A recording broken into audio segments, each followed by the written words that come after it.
আজকের শব্দ প্যারোকিয়াল। শব্দটার মানে জানতে ইচ্ছে করছে নিশ্চয়ই? তাহলে চট করে এই ভিডিওটা আপনার চেনা পরিচিত সবার সাথে শেয়ার করে দিন আর চ্যানেলটা সাবস্ক্রাইব করে নিন। এবার চলে আসি শব্দটার মানেটা।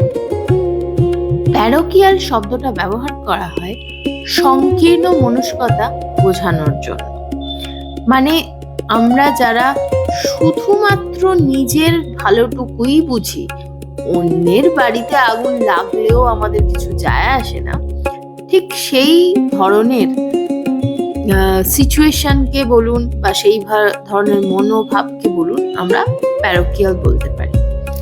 তো এই নতুন শব্দটা নিশ্চয়ই আপনার ভালো লেগেছে, তাই একটুখানি ভিডিওটা লাইক করে দেবেন অ্যান্ড ছোট্ট রিকোয়েস্ট, একটা সেন্টেন্স লিখে আমাদের কমেন্ট সেকশনে জানাবেন। টাটা।